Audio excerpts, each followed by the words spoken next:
चलिए आज हम चलते हैं नंगली धाम। मेरी पहली जो पार्ट 1 था उसमें मैंने दिखाया था कि हम अपने घर से कैसे नंगली धाम तक जाएँ। अब हम चलेंगे नंगली धाम की एक्चुअल में यात्रा करने के लिए। जैसे-जैसे रास्ते जाते जाएँगे आप देखिएगा हमारी बस खेतों से निकली और हमारे मन में यही फीलिंग थी कि सच में हम स्वर्ग के अंदर हैं। स्वर्ग से कम नज़ारा नहीं था ये नंगली दरबार जाने का रास्ता। यहाँ पर 84 मोड़ आते हैं। कहा जाता है कि ये 84 मोड़ जो हैं वो हमारी 84 लाख योनियों से हमें मुक्ति दिलाती है। मेरी आवाज़ कुछ ख़राब है क्योंकि मेरे को फ़ीवर भी था और मेरा गला भी ख़राब था, तो मैं आपसे क्षमा मांगती हूँ। मेरी आवाज़ को प्लीज़ इग्नोर कीजिएगा। देखिए अब हम जैसे-जैसे रास्ते में जाते जाएँगे पूरे खेत खलिहान सच में एक ऐसा नज़ारा था जैसे पृथ्वी पर जन्नत हो। और दूसरा ये सारी नगरी साधुओं की नगरी है।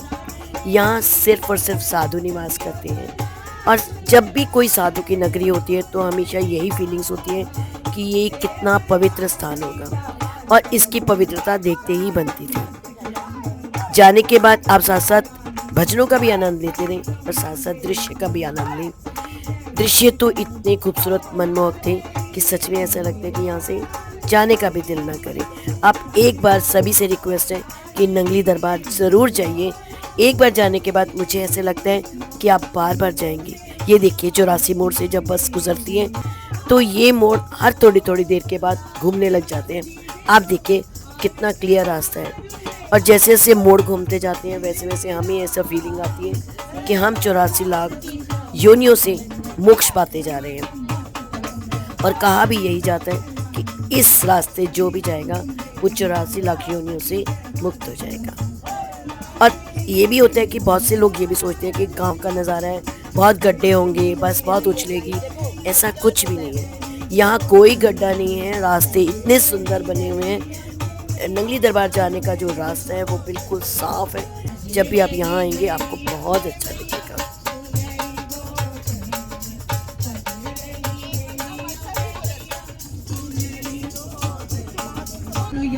आप देखिए जैसे-जैसे हम नंगली दरबार जाने के लिए बहुत पास आते जा रहे हैं, वैसे-वैसे सभी भक्तजनों में जोश जो है वो बढ़ता जाता है।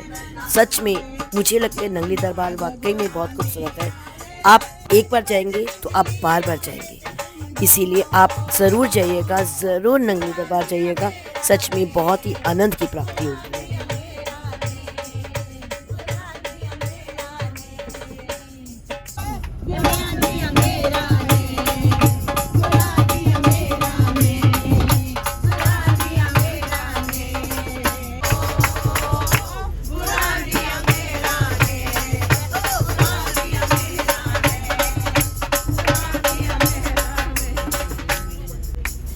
जैसे-जैसे हम पास आते जा रहे हैं वैसे-वैसे सब में उत्साह इतना अधिक बढ़ गया कि आप देखिएगा कि सभी झूमने लग गए कि हमारा नंगली दरबार के पास हम पहुंचने वाले हैं।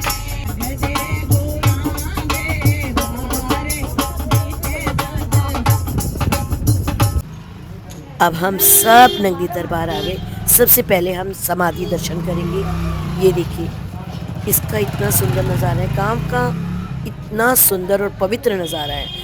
जैसे ही हम इसमें एंटर करेंगे देखिए श्री गुरु मंदिर नंगली साहिब। एंटर करते ही राइट साइड के ऊपर भी प्रसाद की दुकानें और यहाँ तक कि लेफ्ट में भी बहुत सारी प्रसाद की दुकानें।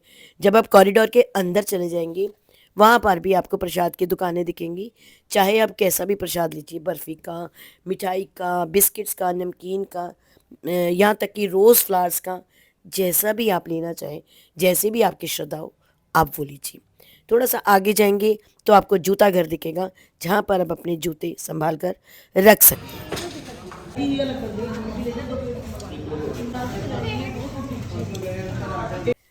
अब हम अंदर चलेंगे संत स्वरूपानंद जी समाधि मंदिर के दर्शन करने के लिए।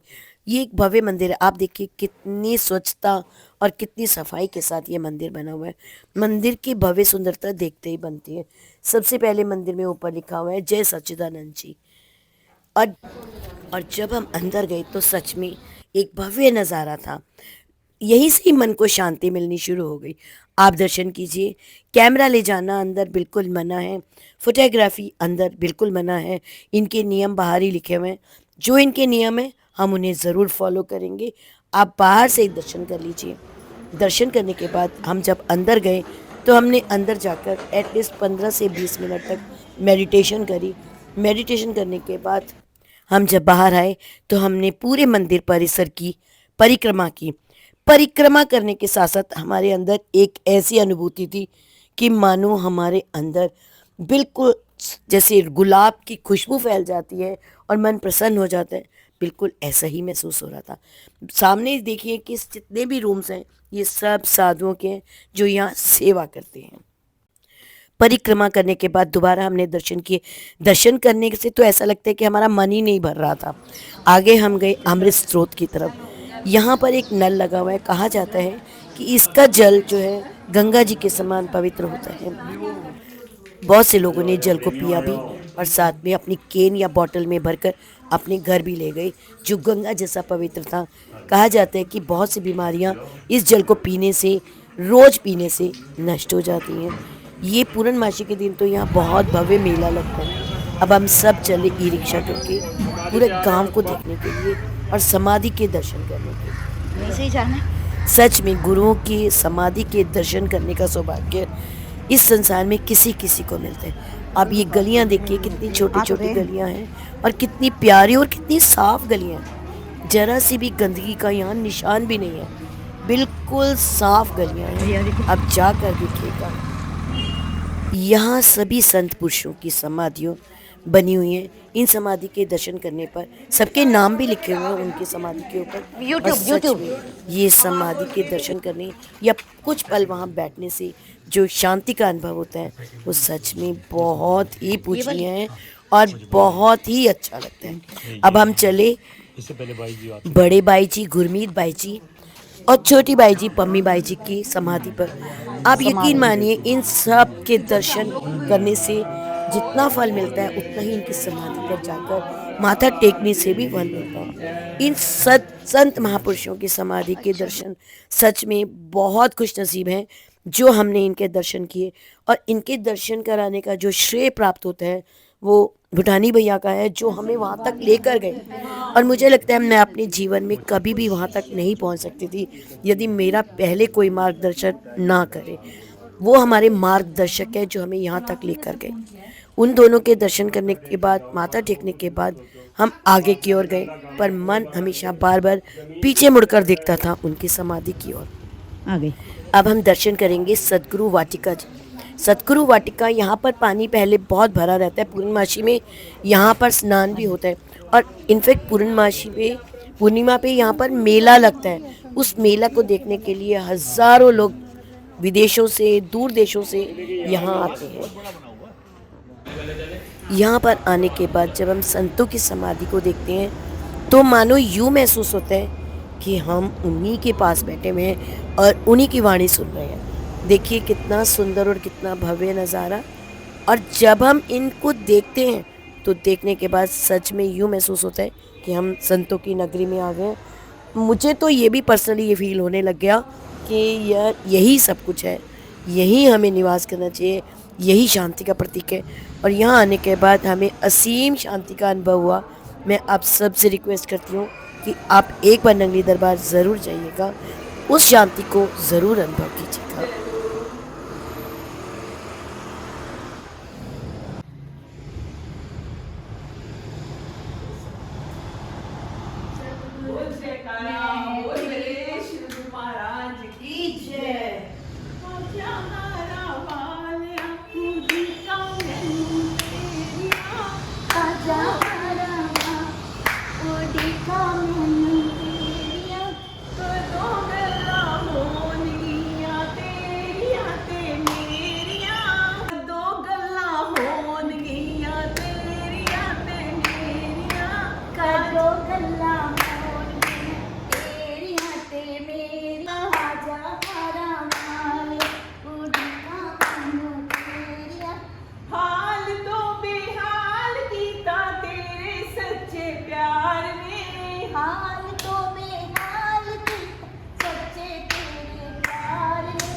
चलिए अब हम एंटर करते हैं श्री सद्गुरु नगर, जिसे साधु नगर भी कहा जाता है। ये हम बस से गए थे, कुछ ही दूरी पर था, ज़्यादा नहीं, बस कुछ ही दूरी के बाद था। और जब हम अंदर गए तो सब लोग, देखिए पूरा ग्रुप जब चलता है तो उसके मज़े कुछ अपने ही होते हैं। जब सब हंसी मजाक होता है तो सच में मन बहुत प्रसन्न होता है। कहीं जाने से दोगुना हो जाता है मज़ा जब पूरा ग्रुप साथ में होता है और सभी के मन में प्रभु से मिलने की भावना होती है। जंगल था, कुछ नहीं था, लेकिन गुरु महाराज के आदेश पर उन्होंने दो वस्त्र जो थे इनको दे करके और आज्ञा दे दी जाने की। तो ये सारा उन दो बहनों ने सारा बताया हुआ है। जो काली लाल कौन सी सब मिले उसकी पुरानी फैमिली से थी और बहुत सुंदर स्वर था, सब कुछ। इनकी समाधि भी यही है और आगे इन्हीं की वो चली आ रही है, सन्यासी आगे। इस मंदिर का या इस पूजनीय स्थान का भव्य नज़ारा आप अपनी आंखों से देखें, आपको बहुत अच्छा लगेगा। इन सब को बताने के लिए मेरे पास शब्द भी नहीं है।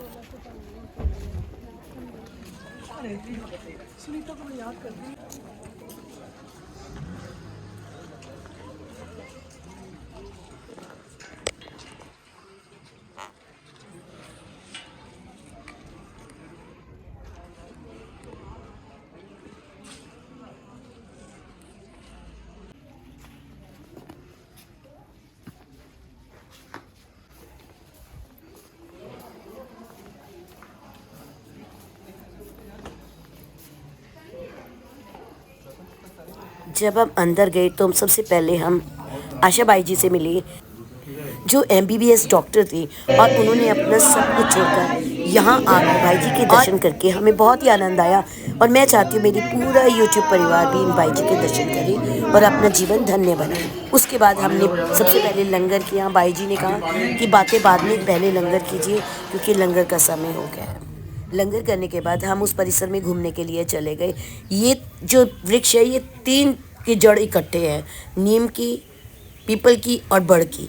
ये इतनी पूजनीय थी कि वहाँ पे सबका मन मोह रही थी। उसके बाद में हम अंदर गए। सारा जहाँ पर ये लोग खेती करते हैं, यहाँ का जो खाना होता है, जो भी फल सब्जी उगती हैं, वो सब यहीं पर ही उगती है और यहीं पर ही बनती है।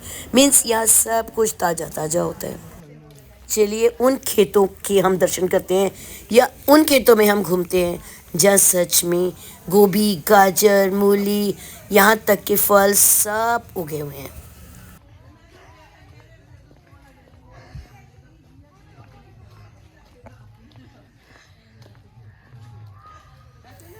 ऐसा सुंदर और भव्य नज़ारा देखकर कौन नहीं चाहेगा यहाँ रहना। मुझे लगता है कि आप भी देख रहे हैं तो आपको भी बहुत अच्छा लग रहा होगा।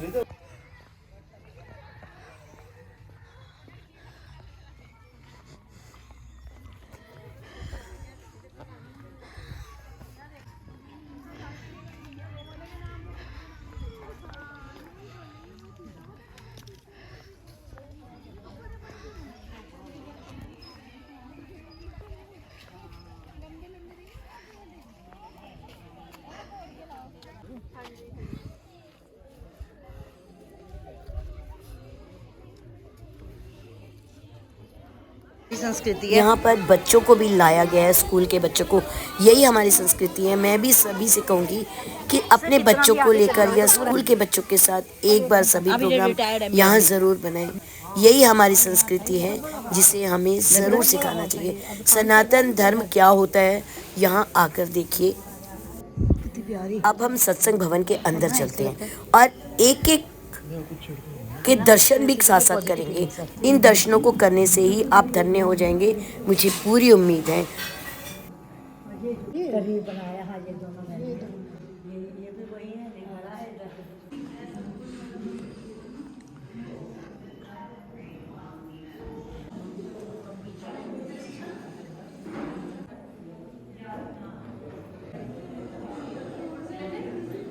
सच में कितने ही मनमोहक दृश्य आप देखेंगे तो आपको भी लगेगा कि आपका मन भी वहाँ पहुँच गया। तो आप मन को मत पहुँचाइए, आप जाइए और दर्शन कीजिए। अब वक्त हो चला है सत्संग का।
हूँ कि अगर हम परसों लगे रहे तो भी हम अपने मुख से क्या मतलब बयान कर ही नहीं सकते। तो सिर पे हाथ रख देते हैं आखिर।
सत्संग तो बहुत प्यारा और बहुत लंबा था, बट वीडियो भी उतनी लंबी हो जाती।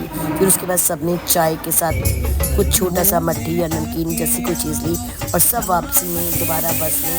और उत्साह देखिए, मुझे लगता है कि सबके दर्शनों के बाद सबका उत्साह और भी बढ़ गया।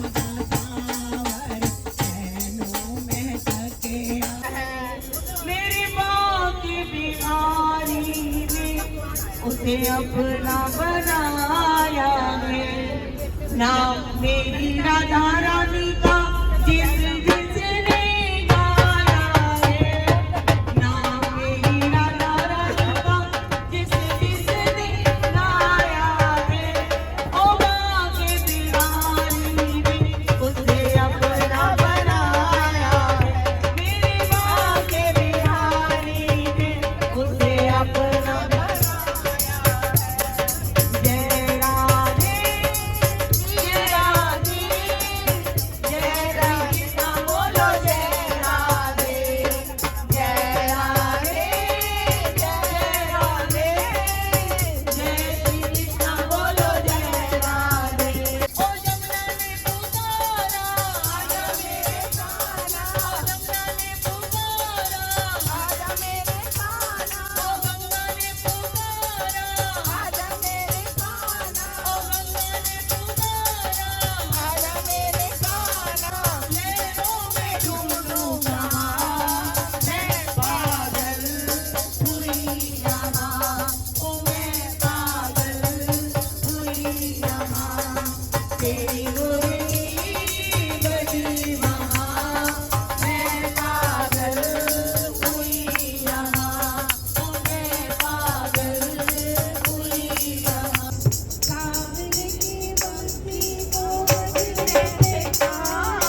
वापसी में हम वही रुके जहाँ हम पहले रुके हुए थे। वहाँ हमने चाय और पकोड़े, जैसे एक कप चाय, तो एक कप चाय भी पिया और साथ में पकोड़े भी लिए और साथ में अच्छा हैवी वो था। मुझे लगा कि जब हम घर गए तो हमें डिनर की भी ज़रूरत नहीं थी, यहाँ तक कि समोसा, ब्रेड पकोड़ा, पकोड़े और इतना कुछ था कि शायद टेस्टी भी बहुत था और मन भी नहीं भर रहा था। जब हम बस में बैठे तो एक बहुत ही प्यारा सीन था कि जब इन मैम ने विसल बजाई, आप भी देखिए और एंजॉय कीजिए। अंत में सभी ने अंताक्षरी खेली और पुराने और नए गानों का खूब आनंद लिया।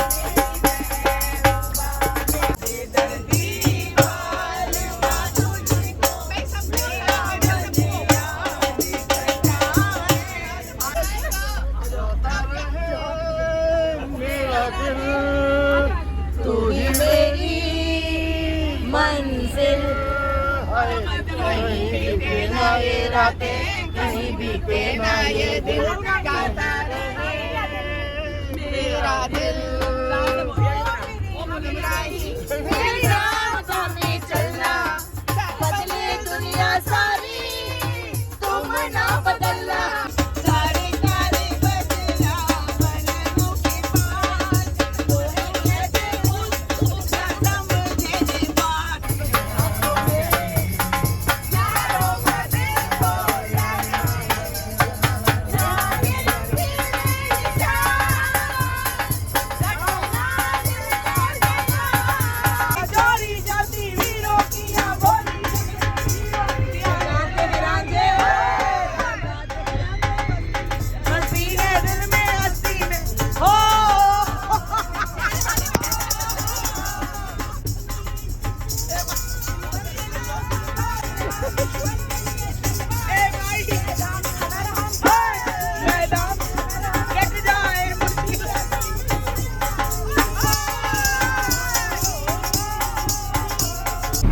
लास्ट में सभी से डॉक्टर ने खबरें पूछा कि आपके अपने व्यूज बताइए कि आपको ये यात्रा कैसी लगी। सबने अपने सुखद अनुभव के बारे में एक दूसरे से शेयर करें और सच में जैसे हम हंसी खुशी बोलते वैसे ही सारी संगत हंसी खुशी वापस आ गई। जय सच्चिदानंद जी।